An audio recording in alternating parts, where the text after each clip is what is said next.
Sanjeev sir, पहला सत्र है, प्रधानमंत्री जी बता रहे हैं 10 सालों में, लेकिन उन्होंने ये नहीं बताया कि 10 सालों में जो सवाल पूछे गए हैं उनका जवाब वो कब देंगे। क्या माना जाए? एक तो विदेशी एजेंसियों का जो जिक्र कर रहे थे, विदेशी एजेंसियों का ये डर प्रधानमंत्री के अंदर जो है घर कर गया है, इसलिए आज ये मुद्दा उठाना जरूरी था। विपक्ष को टारगेट करना था, इसलिए ये मुद्दा जरूरी था। क्यों जरूरी था इस बात को कहना आज? देखिए राम प्रकाश जी, भारतीयों का ही अपना एक मन जो है वो विदेशियों को लेकर के, अमेरिका को लेकर के बड़ा प्रफुल्लित रहा करता रहा है। हालांकि वहां के डेमोक्रेसी के अनुकरण के लिए नहीं रहता।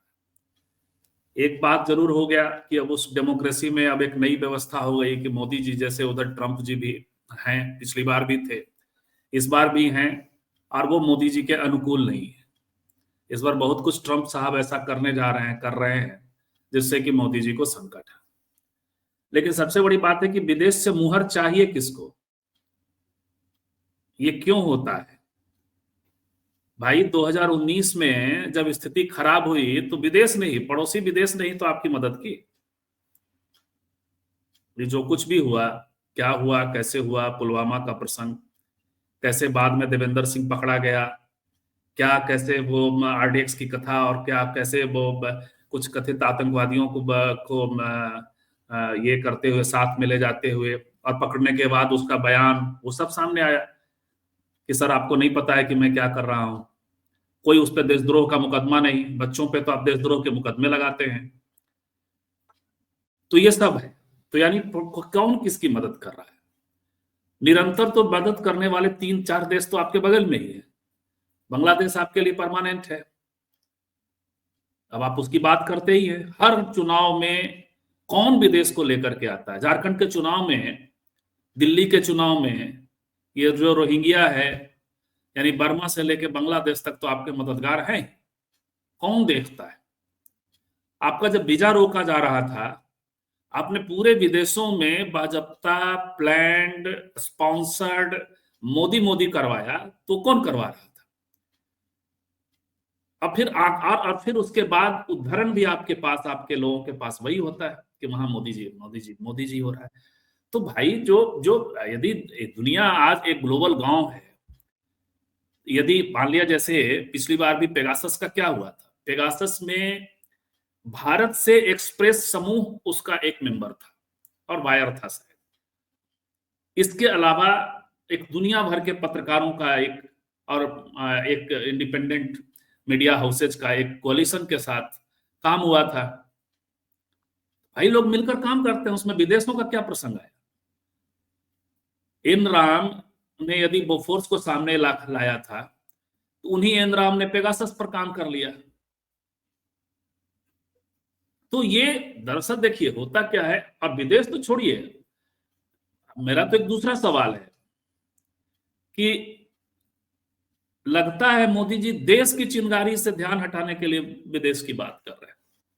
और बातें छोड़ दीजिए, ये सब छोड़ दीजिए, महंगाई, बजट क्या होगा, जैसे राष्ट्रपति के भाषण में आया कि टैक्स को थोड़ा इजी है जीएसटी वाले प्रसंग में, कैसे क्या है जीएसटी का मामला और किस तरह से चीजें फंसी, उसको छोड़ दीजिए। लेकिन किसी ने कोई षड्यंत्र किया था कुंभ में, और आपके यहाँ 2-2 स्टैंपिड की खबरें आ रही हैं, आपने उसको बाजाबता, फिर उसके लिए आपको शेल्टर लेना है तो आप शेल्टर लेने के लिए 54 में चले जाएंगे। भैया 54 का तंत्र अलग था, 54 में व्यवस्था अलग थी, भारत तुरंत तुरंत आजाद हुआ था। और आज आप एकदम से डे ब्रॉड लाइट में, जब छोटे छोटे मोबाइल भी आज की तारीख में, जिसके भी हाथ में मोबाइल है वो चीजों को कैच करता है, वैसे दौर में आपने क्या खेल किया? सब कुछ वॉश आउट हो गया था। मैं तो विचित्र राम प्रकाश जी, मीडिया का जो कैरेक्टर देखा, मैं सुबह 6 बजे के आसपास उठ जाता हूँ, संजोग से उस दिन मैंने, तो मुझे दिखा कि स्टैंपिड है, भगदड़ है वहां। तो मैं 2 चैनलों पे गया, चैनलों का नाम लेने जा रहा हूँ, एबीपी पे गया और आज तक पे गया। वहां सुबह से ही श्वेता त्रिपाठी सिंह और ये आपकी चित्रा त्रिपाठी एक दूसरे चैनलों पे लगे थे। खबर आ रही थी कि 10 लोग मरे। देखते देखते खबर बदल खत्म हो गया। स्पीकर में पहले आया कि भगदड़ मची, फिर वो धीरे धीरे, और प्रधानमंत्री बात कर रहे हैं मुख्यमंत्री से, मोदी जी बात कर रहे हैं योगी से, एक बार बात हुई, 2 बार बात हुई, 3 बार, क्या बात हो रही है, क्यों बात हो रही है, बातें खत्म। और फिर जो शाही स्नान रोक दिया गया था, 7 बजे तक की सुबह तक की खबर थी कि शाही स्नान नहीं होने वाला है, शाही स्नान का 5 ये इस बसंत पंचमी के दिन होने वाला है, सारा ध्यान फीलगुड की तरफ शाही स्नान होने लगा, जिसकी बात अब शंकराचार्य कर रहे हैं। तो ये है, तो आप ठीक है, देखिए कुशल प्रधानमंत्री वक्ता बिल्कुल। एक बड़े सेक्शन के लिए बड़े मतलब अपीलिंग वक्ता है, वो उससे इन्वॉल्व होते, तो आप बात कर ले, सुविधा आपके पास है, आप लेकिन जनता बहुत सारी चीजों को समझती है, नहीं समझती तो 19 में तो आपको विदेश ने मदद कर दिया, इसी विदेश की बात कर रहे हैं, जिस विदेश की बात 24 में नहीं हो पाई मदद, कुछ अन्य कारणों से मदद भले ही हो गई, नहीं तो 24 में तो आप जा ही रहे थे लगभग। तो बहुत सारी सब चीजें देखिए होती हैं, आप बात करें जी। राम प्रकाश संजीव सर, दो चीजें मैं जरा समझ लूं आपसे। एक तो जैसे जो मोदी जी कह रहे हैं कि शरारती तत्व तो तैयार हैं, ट्रंप जी ने कल ही बयान दिया था, बाकी कोई बयान आया नहीं, तो क्या मोदी जो है वो ट्रंप को शरारती तत्व मान रहे हैं या फिर कुछ और भी इसके पीछे दिख रहा है? एक चीज। दूसरा, युवाओं को लेके जो बात हो रही थी अभी, जलील सर ने कहा कि मुद्दा नहीं उठाया जा रहा है, लेकिन युवाओं की को लेकर के जो बात प्रधानमंत्री जी कह रहे हैं कि ये माहौल है, समय है, युवा सांसदों का उन्होंने जिक्र किया है कि ये जो है वो बहुत आगे ले जा सकते हैं, ये सारी बात वो बता रहे हैं। क्या वाकई ऐसा माहौल है युवाओं के लिए देश में? क्योंकि इस तरीके की तस्वीरें और वीडियो, जिस घटना का जिक्र अभी कर रहे थे जलील सर, कि हर जगह हो रहा है, युवा रोजगार मांगता है, उसके बाद उनकी कुटाई होती है, रख करके जेल भेज दिया जाता है, मुकदमे लाद दिए जाते हैं। तो युवाओं को देश को आगे बढ़ाने का माहौल वाकई दिया जा रहा है? क्या प्लेटफॉर्म तैयार कर दिया है मोदी जी ने? देखिए राम प्रकाश जी, इनके एक युवा मंत्री हैं कैबिनेट में, चिराग पासवान, उनके खिलाफ एक युवा उद्योगपति फूड प्रोसेसिंग की, मध्य प्रदेश की, उन्होंने चूहे की दवाई खा करके मरने की कोशिश की, उनपे ईडी के छापे का था, और उन्होंने नोट में लिखा है उनके खिलाफ, चिराग पासवान के खिलाफ और उनके कई अलायंस के खिलाफ, कि ये रिस्पॉन्सिबल है उनकी आत्महत्या के। तो आप युवा उद्योगपति के लिए तो ये माहौल बना रहे हैं अपने युवा नेताओं के जरिए, जिन युवा नेताओं की बात कर रहे हैं। सवाल ये रोजगार का भी है, युवाओं में आप कितना ट्रस्ट बिल्डअप कर पा रहे हैं, ये तो इसलिए 4 जून के जो प्रसंग है उसको हमेशा रेफरेंस के तौर पे लिया जाना चाहिए कि युवाओं ने आपको नकारने की कोशिश की, आप मैनेज करके आ गए, कैसे और भी चीजें हुई। मैनेज मतलब मैं इलेक्टोरल मैनेज की बात नहीं कर रहा हूँ, मतलब ईवीएम मैनेज की बात नहीं कर रहा हूँ, पॉलिटिकल मैनेज की बात कर रहा हूँ। तो उसके जरिए आप आ गए, नीतीश जी अंतिम दौर पे वहां गए, तो ट्रस्ट लोगों ने आपके ऊपर खोना शुरू कर दिया है। और जो विदेशी शरारत की बात है, तो इसको कैसे परिभाषा, आप सही सवाल कर रहे हैं कि ट्रंप साहब की घोषणा हो या वहां से निकाले जाने वाले जो भारतीय हैं उसको किस रूप में लेंगे, और आप ऐसे कैसे आश्वस्त हैं कि इस बार के बजट सत्र में इन मुद्दों पर विपक्ष बात नहीं करेगा? पहले दूसरी एजेंसियां होती थी, ये मान लिया जो हमने पेगासस की बात की, जो पत्रकारों का एक समूह की बात की, तो पत्रकारिता का ये काम है, और चलिए वो दूसरी एजेंसियां थी, उसमें आप और भी जॉर्ज सोरोस और तमाम, वही पहले भी लंबा भाषण हम लोग सुन चुके हैं संसद में इनके सांसद का। लेकिन ये तो सीधे सीधे यूएस का स्टेट है, यूएस का राष्ट्रपति है, वो मुद्दा दे रहा है इस बार संसद में। और सही व्यास सर कह रहे हैं कि जो है आपका विदेश मंत्री क्या कह रहा है कि भैया बताओ, हम लेके जा रहे हैं। कन्फ्रंट करने की जगह, क्वेश्चन करने की जगह सहयोग की भूमिका में आ रहा है। तो ये मुद्दा किसने दे दिया? सोरोस ने तो नहीं दिया। और उसके बाद जो ब्रिक्स वाली बात आप कह रहे हैं, टैरिफ बढ़ाने की बात हो रही है, तो ब्रिक्स के मेंबर हैं आप। और अभी शायद पता नहीं, मैं देख रहा था शायद कंफर्म है उनकी यात्रा वहां जाने की, अमेरिका जाने की, अनाउंस्ड है तो ये सर, बिल्कुल अनाउंस्ड है। व्हाइट हाउस अच्छा ने अपनी वेबसाइट पर इस चीज को बकायदा इसका कर जो है दिया। पुष्टि की है। उन्होंने लिखा है अपनी वेबसाइट पे इस बात को कि प्रधानमंत्री नरेंद्र मोदी की बातचीत ट्रम्प साहब से हुई है। उन्होंने बिजनेस का भी वो हवाला दिया है कि बिजनेस आपने को आप कैसे कैसे क्या क्या बताइए, लिखा है। आप आपको एंडोर्समेंट भी अमेरिका से चाहिए आपका, तब भी जब आपका वीजा वगैरह रोका था उसके बाद मिला। आप लोगों ने बहुत आपके लोगों ने बहुत जॉयस मोड में उसको ये किया। और दूसरी तरफ आप इतना भी साहस नहीं करते, बल्कि आपने मंगवाया है अपने लिए इनविटेशन, माहौल बना करके अडानी का तंत्र और बिजनेस है, तो आप अमेरिका और अमेरिकन बिजनेस इंटरेस्ट का प्रसंग है, लेकिन आप में इतना भी नहीं हो सका कि उस इंटरेस्ट का नस दबाएं।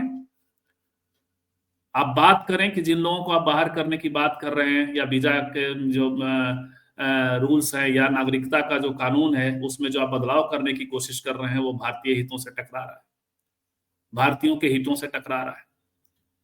तो मोदी जी इतने आश्वस्त क्यों हैं कि इतना विपक्ष ये मुद्दा नहीं उठाएगा? ये मुद्दे इस बार संसद में उठेंगे राम प्रकाश जी। बिल्कुल, सवाल ये नहीं है सर, सवाल एक चीज और है। जो बात आपने कही निश्चित तौर पे पूरी तरीके से सच है, लेकिन उस पर मेरा एक सवाल है। विपक्ष इन मुद्दों पर बात करेगा, सुनेगा कौन? हम बात करने देंगे क्या?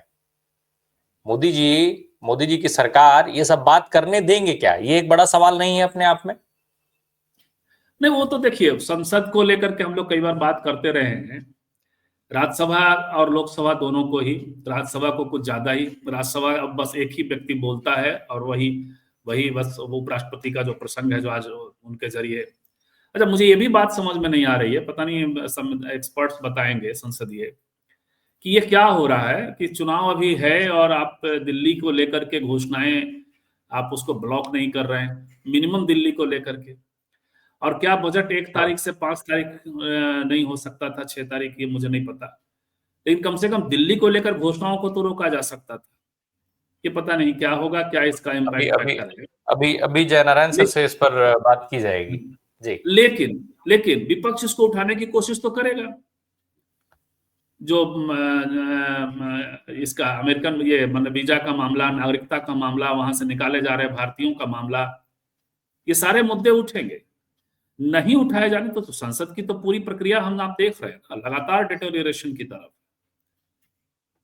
विपक्ष का बिल्कुल। जो टाइम है वो छीना जाना, कम किया जाना, विपक्ष के मिले हुए टाइम में इंटरवेन करना, विपक्षी नेताओं को रिडिक्यूल करना। हमको आज भी याद है, मुझे अपना सोशल मीडिया का अकाउंट दिखता है कि जब राहुल जी बोल रहे हो तो हमने लिखा था कि जब राहुल जी बोल रहे हो तो उनको हर बार ये बच्चा साबित करके उसमें पूरे सदन में, सुमित्रा महाजन उस समय थी, उस वक्त का मैंने लिखा था। और जब मोदी जी बोल रहे हो तो अहोभाव में एकदम देखे जा रहे हैं। भाई उम्र का बिल्कुल भी हाँ, या तो कुल मिलाकर के ये है कुछ, लेकिन विपक्ष के पास तंत्र हैं, तरीके हैं, बैकआउट का तरीका है, लगातार ये हंगामे का तरीका है। वो भी अरुण जेटली ने ही कहा है, हम दूसरे की बात नहीं कर रहे।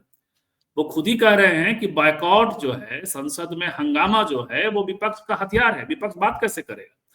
तो हम तो आदरणीय अरुण जेटली जी की बात कर रहे हैं, उन्हीं का कर रहे हैं। तो ये सब हो सकता है, विपक्ष तो ये मुद्दा उठेगा।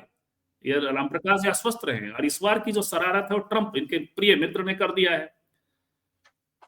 तो उस शरारत पे देखते हैं कि मोदी जी क्या करते हैं। लेकिन मोदी जी इतना तय है कि अडानी साहब के हित में हर प्रकार के समझौते करने, पूरी तरह रेंगने के लिए तैयार हैं। ये इस प्रक्रिया में कम से कम तय हो रहा है कि आप आंख तक नहीं दिखा रहे।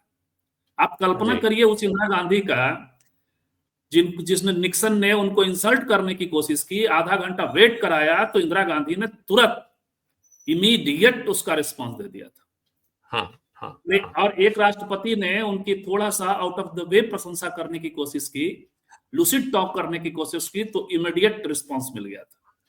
इसको भारत का तो देखिए है क्या ना, कि अभी एक लार्जर शेप में कुछ मीडिया प्रोपगंडा के हिसाब से है, बहुत सारे हमारे आपके घरों में भी लोग, अरे क्या अभी मोदी जी ने जो है भारत को पहुंचा दिया पूरी दुनिया में झंडा। क्या झंडा है ये? दुनिया में भारत के झंडे दुनिया ने देखे हैं, प्रधानमंत्री नेहरू के टाइम में भी, चाहे वो पंचशील हो या गुटनिरपेक्षता की नीति हो। और इंदिरा गांधी के टाइम में भी जब बांग्लादेश का निर्माण हो गया और जब इंदिरा गांधी ने इस तरह की तमाम चीजें की जो आप देख रहे हैं, जो मैंने अभी निक्सन के प्रसंग में कहा। जी।